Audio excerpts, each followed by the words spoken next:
Digital યુગ આ daily local news channel of Bharuch. આમોદમાં પતંગની દોરીથી ઘાયલ મોરનું રેસ્ક્યુ કરીને સારવાર આપવામાં આવી હતી.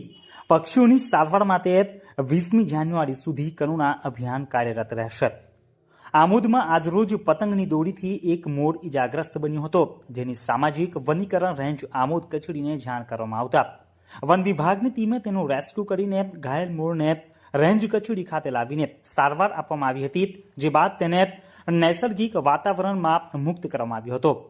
Amod range forest officer Ramesh ચૌહાણે જાહેર જનતાને અપીલ કરીને જણાવ્યું હતું કે આપણી મજા અન્ય માટે સજા ન બને તેવી રીતે ઉત્તરાયણ પર્વની ઉજવણી કરવાની અપીલ કરી હતી અને કોઈ પણ અબોલ પક્ષી ઇજાગ્રસ્ત હાલતમાં દેખાઈ આવે તો તેને આમોદની રેન્જ કચેરી ખાતે લાવીને સારવાર આપવા માટે અપીલ કરી હતી. વધુમાં તેમણે જણાવ્યું હતું કે રેન્જ કચેરીએ રેસ્ક્યુ સેન્ટર પણ શરૂ કરવામાં આવ્યું છે, જેમાં વન વિભાગના અધિકારીઓ તેમજ સ્વૈચ્છિક સંસ્થાના કાર્યકરો પણ સેવા આપી રહ્યા છે.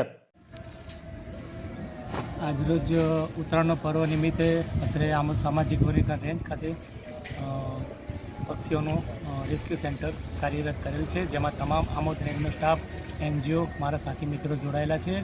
તો આપને હું નમ્ર વિનંતી કરું છું કે ઉત્તરાયણનો પર્વ તમે ઉજવો, પણ મોંઘા પક્ષીઓનું પણ તમે થોડીક સાર સંભાળ રાખો.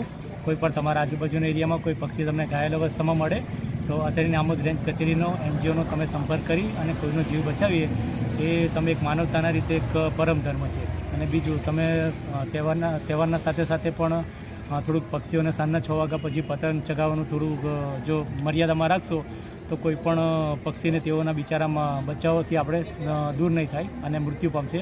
એવું આપણે આપણા હાથેથી કોઈનું નુકસાન ન થાય એવી મારી નમ્ર વિનંતી છે વન વિભાગ તરફથી. અસ્તુ.